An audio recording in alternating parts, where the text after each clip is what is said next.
La danza es la vida misma y es la metáfora de la vida, es la poesía de la vida, pero ante todo también es un patrimonio de la colectividad porque en la danza se encuentran y se juntan muchas almas. Yo vengo de una familia numerosa, somos 10 hermanos y con mis hermanas bailábamos porque una vecina nos enseñaba las danzas españolas. Pero después, a partir de que encontré un anuncio en el periódico de unas becas que daba Marcelo Ordóñez, fuimos como 4 o 5 hermanas y a la final me quedé yo. Entonces entré en el ballet folclórico de Marcelo Ordóñez y bueno, muy lindo, era un lugar de aprendizaje, ¿no? De aprendizaje porque nos daban ballet clásico y ensayábamos folclore.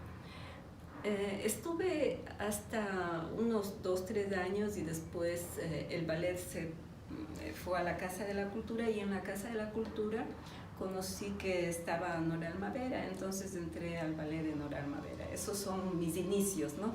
Que es como del 68 hasta el 73 más o menos. Y con Nora Almavera, claro, ya era el ballet de la Casa de la Cultura, pero ella después lo puso el ballet experimental moderno. Al ser experimental y moderno, era interesante, ¿no? Porque se trataba de buscar también otras formas, ya salirse solo del clásico o del grupal. Y lindo ahí tenía de compañero al Wilson Pico, al Julio Pico, al Diego Pérez, por ejemplo, ¿no? Y como estábamos en la Casa de la Cultura, estos inicios nos nutrían muchísimo porque era el momento de una efervescencia del desarrollo intelectual y artístico dentro de la Casa de la Cultura. Entonces el aprendizaje no fue solo la danza, sino acercarme a lo que pasaba en el teatro. Ahí estaba el teatro de Antonio Ordóñez, heredero de Fabio Pacchioni, ¿no? Porque antes había llegado Pacchioni. Y nosotros podíamos tomar clase con Pascal Monod, que nos daba unas clases de Grotowski, de la técnica Grotowski, y era una técnica teatral del cuerpo. Entonces fue chévere porque a partir de esos comienzos también sentí que, por un lado, recuperar aquello que era el folclore como correspondiente a una época, la construcción del cuerpo, pero desde un significado epocal, que era la necesidad de tener lo nacional, digámoslo así, en esos términos, porque el país estaba entrando a esa modernidad donde tenía que fortalecerse el sentido de nacionalidad correspondiente a eso, ¿no? Después uno puede cuestionar hasta qué punto el folclore llega a un punto a distorsionar el contenido, ¿no? Pero en ese momento fue necesario, importante. Por otro lado, el ballet clásico, que fue muy lindo, y el teatro, que se nutría de todo este movimiento intelectual de escritores, como herederos también de lo que decía Benjamín Carrión, la necesidad de volver a tener patria, ¿no? Esto de esa idea de que el artista, el intelectual, tiene que estar construyendo su proceso desde una posición también política, de alguna manera.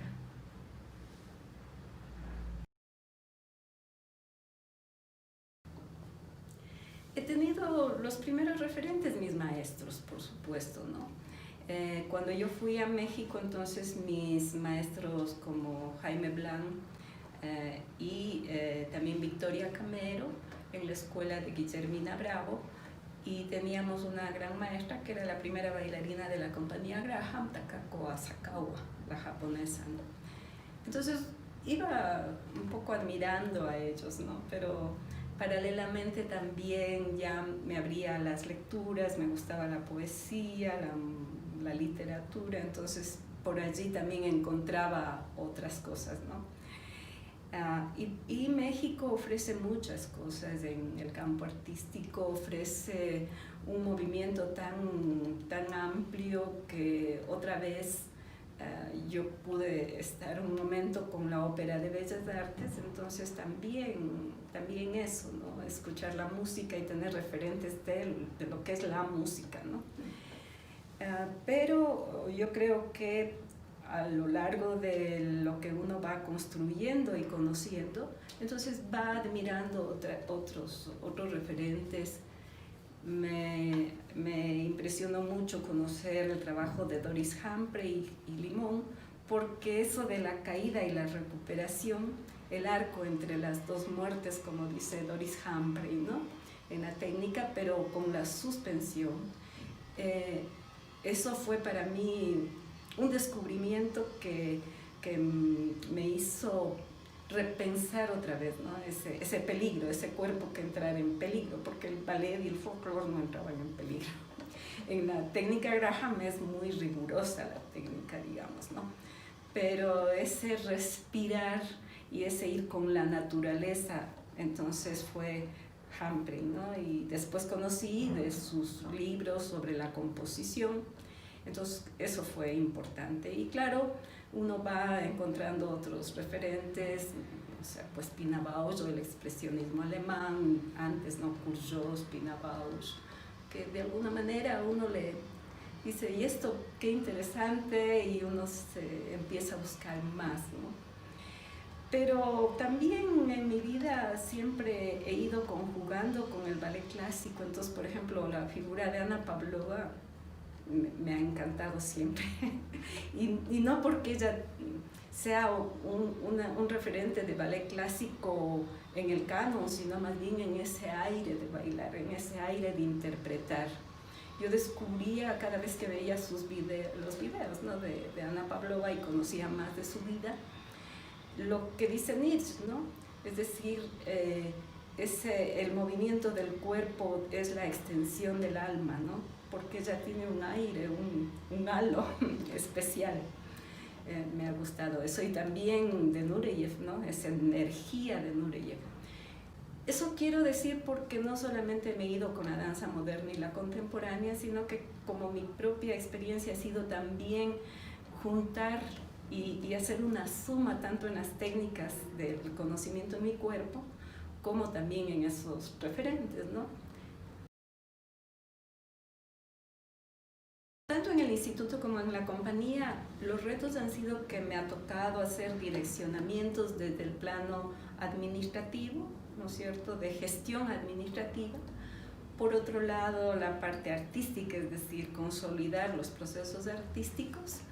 Y finalmente también más en la compañía, mejorar la infraestructura, porque en la compañía cuando yo llegué era terrible. En el instituto no teníamos un local muy lindo, pero siempre había que hacer una gestión para tener presupuesto para ir mejorando, ¿no? En el Instituto de Danza el reto principal, fueron varios retos. Primerito me tocó hacer la reorganización institucional y cambiar el pensum académico, ¿no? El pensum de estudios, actualizarlo. Y luego entonces el reto mío fue que nos pusimos la meta de hacer 100 funciones al año con el Ballet Coppelia, que dirigió y en versión también propia del maestro Felipe González. Ese Ballet Coppelia lo hicimos 100 funciones al año en el Teatro Nacional Sucre y de manera didáctica, es decir, para los públicos estudiantiles. Eso fue un gran reto porque, bueno, hacer 100 funciones al año significaba que todas las bailarinas y los bailarines de allí tengan una experiencia, pero nosotros teníamos que tener el público, tener ese público siempre, ¿no? Y fue muy lindo, yo creo que fue un espacio de crecimiento extraordinario, ¿no? Porque lo replicamos al siguiente año, 80 funciones en el mismo teatro de otra obra que se llamó Ritos de Verano, del mismo coreógrafo, ¿no? Es decir, que esa camada de bailarinas, bailarines, en 2 años tuvieron una experiencia excelente del aprendizaje de la danza en las tablas, en el escenario, y una experiencia colectiva, es decir, no se bailaba solos y cualquier cosa que iba a pasar era resolverlo en el grupo, ¿no? Eso en el instituto. En la compañía, a ver, los retos del arreglo de infraestructura fue tremenda, porque me tocó unas épocas difíciles económicamente, me tocó retomar la compañía cuando había estado muy desatendida económicamente, y entonces nos apoyamos a la Fundación Danza y a la Escuela Danzarte, que era de la fundación, para poder arreglar. No teníamos nada de equipamientos de oficina, absolutamente nada, ni una computadora, ni una. Teníamos una máquina de escribir. Entonces todo eso me tocaba gestionar para volver a empujar la institucionalidad como tal en cuanto a infraestructura, arreglos y en la parte económica. Entonces me tocaba a mí directamente ir al Ministerio de Finanzas y hablar con los subsecretarios para tratar de tener más presupuesto, mejorar que los presupuestos lleguen a tiempo, no se demoren tanto como se demoraban, ¿no? En una primera etapa. Después, cuando ya se pudo ir regulando eso, me había puesto otra meta, que es hacer funciones dentro del país y fuera del país. Entonces, claro, la meta igual de hacer un montón de funciones en provincias, porque la compañía es nacional, entonces estar en gira, ¿no? Y también fuera del país, y eso fue lindo porque mi meta era al menos una vez al año salir fuera del país. Y a veces salíamos 2 veces al año, ¿no? Entonces así pudimos estar 2 veces en la China, fuimos al Cairo, a Egipto, estuvimos como 4 o 5 veces en Venezuela, 2 veces en Chile, también en México 2 veces, fuimos a República Dominicana, estuvimos en España y en Portugal, y finalmente ya para irme el último año estuvimos en Francia, ¿no? En Francia, que fue también linda experiencia, ¿sí? Con varias ciudades, varias presentaciones, digamos. Pero recordando también otra casi crisis que me tocó enfrentar en la compañía, fue todo el proceso burocrático de pasar de los contratos a los nombramientos, porque cambió la norma. Nosotros estamos dentro de servidores públicos, cambió la norma y nos pusieron un instituto de la meritocracia que no entendía nada de arte, y nosotros teníamos que ir negociando y mediando, y eso fue una crisis interna que yo tuve que enfrentarlo, que casi estuvimos a punto de perder a todo el personal, porque la exigencia era tener título universitario, no había otra manera. Y claro, yo decía, mi argumento era cómo nos está exigiendo el país una cosa que el país no nos ha ofertado. El país no nos ha ofertado esos títulos, ¿no? Siempre mi discurso fue ese, ¿no? Somos profesionales, porque esa es la realidad también, ¿no? Esa es verdad. Entonces eso fue un momento muy difícil en el que finalmente no pudimos negociar, y perdimos, digamos, allí que para entrar a los nombramientos teníamos que llamar a concurso de méritos y posición. Lo que yo decía es, ¿para qué concurso si está su carrera? Están 10 años, están 8 años y ya, pues el escenario es el concurso. Pero no pudimos, entonces fue molestoso, fue desgastante, fue penoso, pero lo sacamos. Es decir, yo me quedo contenta porque estuvimos a un tris de perder todo lo que era el personal de la compañía, ¿no? Técnico y artístico. Entonces, bueno, entre poder manejar unas dificultades desde el plano administrativo, digamos, y de gestión, y por otro lado también la parte artística, ¿no? Confianza en los bailarines, confianza en las bailarinas, en el maestro coreógrafo, y ahí también el problema que teníamos es que nos observaban cuando yo decía, bueno, son coreógrafos, son artistas, están también aportando en la creatividad, ¿no? Pero nos decía, si usted les pone artistas creativos, no les podemos poner un presupuesto para que contrate a coreógrafos, porque tiene 16 coreógrafos. Entonces, les suspendemos la partida. No, póngales intérpretes. Póngales artistas intérpretes, pero no me quite la partida de contratación a coreógrafos, ¿no? Entonces, ahí hubo un pequeño malentendido a lo mejor, ¿no? Porque, bueno, a mí me tocó resolver eso. Un malentendido de pensar que la compañía lo que quería eran intérpretes así rígidos, ¿no?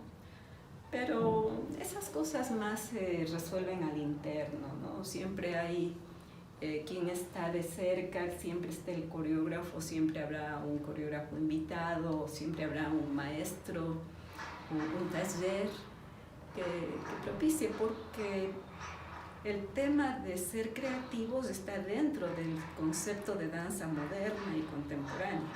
O sea, ahí está. Cuando uno dice, vamos a definirnos como bailarines contemporáneos, ya intrínseco es creativo, ¿no? Es eso. Entonces, me ha tocado lidiar desde el lenguaje, ¿no? Con aquellas personas que vienen del Ministerio de Relaciones Laborales, del Instituto de la Meritocracia, que desde el lenguaje hay que ir como tratando de que ellos también aprendan nuestro lenguaje.